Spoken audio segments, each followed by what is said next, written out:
There is a quiet, invisible revolution happening in your baby's crib in the middle of the night, a profound restructuring of their mind that goes far beyond simply learning to rest.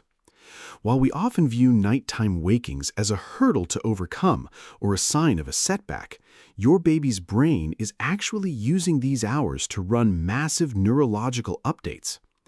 Researchers at the University of Colorado Boulder found that infant sleep patterns are directly tied to the rapid maturation of their brain's prefrontal cortex, meaning those midnight rousings are often a sign of immense mental growth rather than a problem. We tend to assume that a good sleeper is a baby who remains perfectly still and silent for 12 hours straight. In reality, it is the active, shifting nature of their sleep and how you support them through these transitions that shapes their emotional resilience. Later in this video, we will look at one tiny, almost invisible change in how your baby wakes in the morning that tells you they have just made a massive leap in how they trust the world. 1. The active sleep shift. Dr. Thomas Anders at the University of California, Davis pioneered video tracking of infant sleep and discovered that babies spend about half of their sleep time in active REM sleep, compared to just 20% for adults. During these active phases, your baby might twitch, whimper, or even open their eyes briefly, which parents often mistake for being fully awake. This light sleep is actually the brain's busy workshop, sorting the day's memories and building new neural pathways. Their busy, active sleep is not a sign of restlessness, it is the sound of a mind beautifully at work. 2. The 4-month consolidation. Dr. Jacqueline Bernstein and researchers studying infant sleep ecology have shown that around 4 months of age, a baby's biological clock matures, shifting from newborn sleep cycles to a more adult-like circadian rhythm. This massive internal reorganization is what many parents experience as the infamous 4-month regression, but it is actually a permanent progression. Your baby is not losing their ability to sleep, they are learning to navigate a brand new, more sophisticated way of seeing the night. It is the challenging first step toward a lifetime of healthy rest. 3. The midnight reassurance check. John Bowlby, the pioneer of attachment theory, established that infant nighttime wakings are a deeply ingrained survival mechanism designed to ensure safety and proximity to the caregiver. When your baby stirs between sleep cycles and makes a soft sound, they are conducting a quick, instinctive safety check to ensure you are still nearby. Reassuring them with a gentle hand or a low, quiet murmur satisfies this ancient biological need, allowing them to drift back down. Every quiet comfort you offer in the dark is a brick in the foundation of their lifelong security. 4. The 6-month sleep space stretch.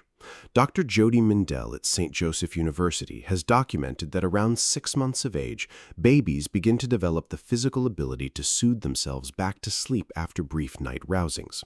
This milestone is not about leaving a baby to cry, but about giving them a tiny window of 30 seconds to a minute to try to find comfort on their own. When you pause briefly before rushing in, you are offering them their very first opportunity to practice emotional self-regulation. Now, if you are reading this after a long, exhausting night, please take a deep breath and remember that one difficult evening or one period of frequent wakings does not define your parenting.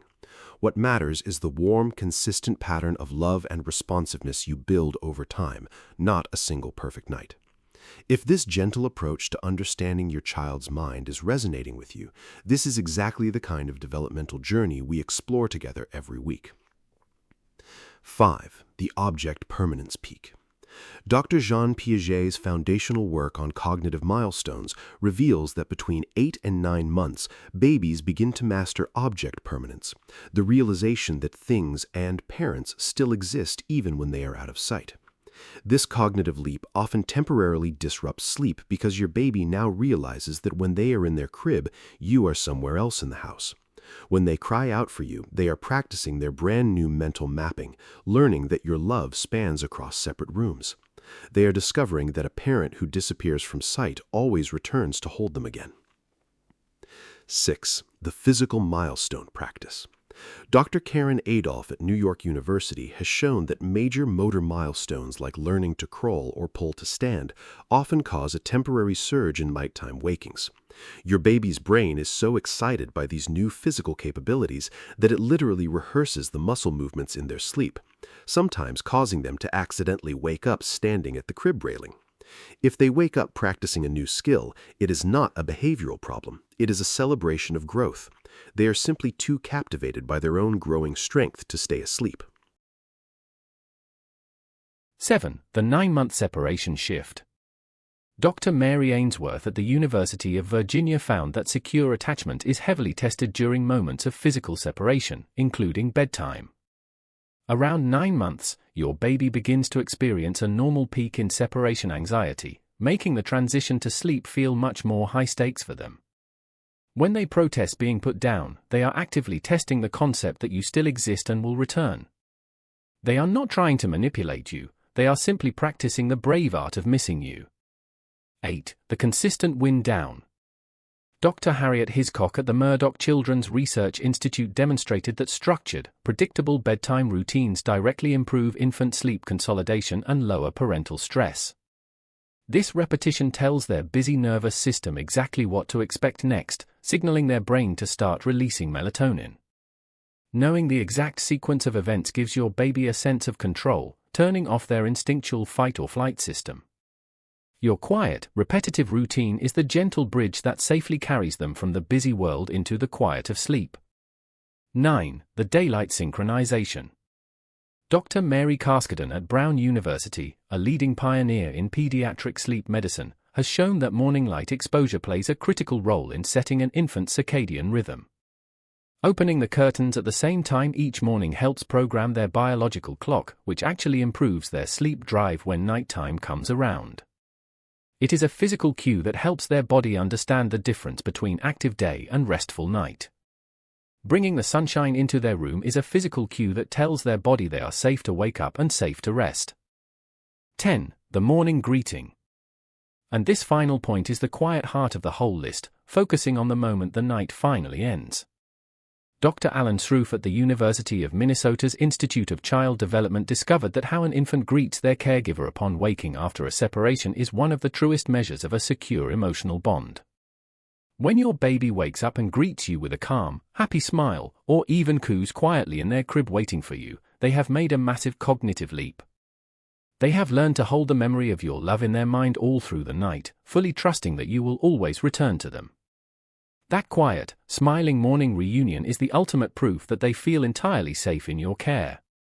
It is easy to feel overwhelmed by the science of sleep, but the truth is beautifully simple. Every quiet cuddle, every midnight comfort, and every warm morning greeting is building a deep, lifelong security.